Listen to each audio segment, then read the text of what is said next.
Hello everyone, আজ বৃহস্পতিবার। ঘুম থেকে উঠেই আগে পুজো দিয়ে নিলাম। রোজই পুজোটা দিয়েই আমার দিনটা শুরু করার চেষ্টা করি। তারপর আমি ব্রেকফাস্ট করলাম, আর আজ ব্রেকফাস্টে ছিল স্যালাড আর অমলেট। অনেক দিন আগেই আমাদের বেড অর্ডার করা হয়েছিল, তো আজকে প্রায় 1 মাস পর আমাদের বেডটা ডেলিভারি করা হয়েছে। এখানে এখন বেড সেটিংয়ের কাজ করা হচ্ছে, আর এই বেডটা আমাদের ভীষণ পছন্দ হয়েছিল, তাই দুটো ঘরের জন্য আমরা দুটো সেম বেড অর্ডার করেছি।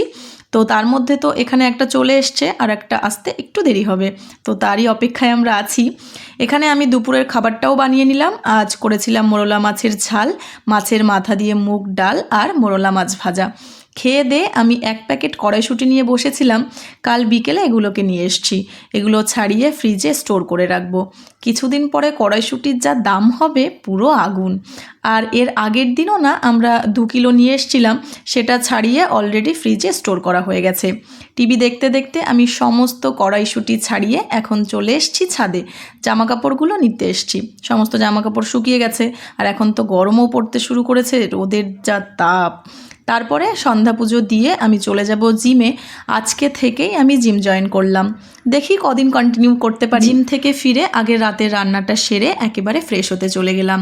ফ্রেশ হয়ে রান্নাঘরে গেলে না আবার ঘেমে যাব, তাই ভাবলাম রান্নাটা সেরেই একেবারে ফ্রেশ হই। রাতে ডিনারটা কমপ্লিট করেছিলাম ওটস আর একটা ডিম সেদ্ধ দিয়ে, আর তারপরে আমি বসেছিলাম নতুন একটা বই নিয়ে। আজ থেকেই এটা শুরু করলাম। এটা এই বছরের 3rd বই। তো আজ আসছি, গুড নাইট।